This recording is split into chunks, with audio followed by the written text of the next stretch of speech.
لا بجد، هو احنا ايه اللي بيخلينا نتخن دايما في الشتاء؟ ما هو الموضوع يجن الصراحه. هقول لك على اكتر اسباب بشوفها في العياده في المتابعات الاونلاين بتخلي فعلا الناس تزيد في الشتاء. ما بقتش بتعطر زي الاول، فما بقتش بتشرب كتير، فالاملاح بقت بتتخزن في جسمك اكتر، وشهيتك على طول مفتوحه عشان كان في جزء في المعده بيتملى بالسوائل والميه، ما بقاش بيتملى بالحاجات دي، فبقيت بتملاه باكل، فوزنك بيزيد. ممكن تبقى عامل دايت وعشان قله شرب الميه ما بتخسش كويس، وعشان الميه ضروريه جدا عشان كل عمليات الحرق وتكسير الدهون. وكمان تاني حاجه بسبب الاكلات الشتويه. المحشي ممتاز، لكن نيجي بقى احنا نغرقه دهون وسمنه عشان يبقى طعمه احلى، فسعراته بتنط في السماء.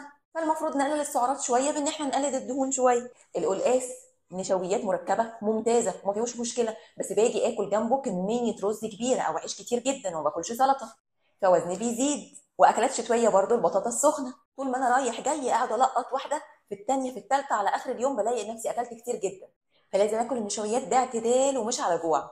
والهوت شوكليت، والله الكاكاو لوحده غلبان جدا ومفيد ومليان مضادات اكسده، بس باجي بقى في الهوت شوكليت بغرقه سكر وسعرات عاليه، فطبعا هيزود لي وزني. ضيف بقى على كل ده ان احنا معدل حركتنا بيقل في الشتاء بسبب الجو والسقعه الى اخره. هحاول اعوض ده بحركه اكتر في البيت، حتى لو هعمل في البيت تمارين زي زومبا او ووك ات هوم من يوتيوب. قول لي بتعمل كام غلطه في الحاجات اللي انا قلت لك عليها اللي بتزود وزنك في الشتاء؟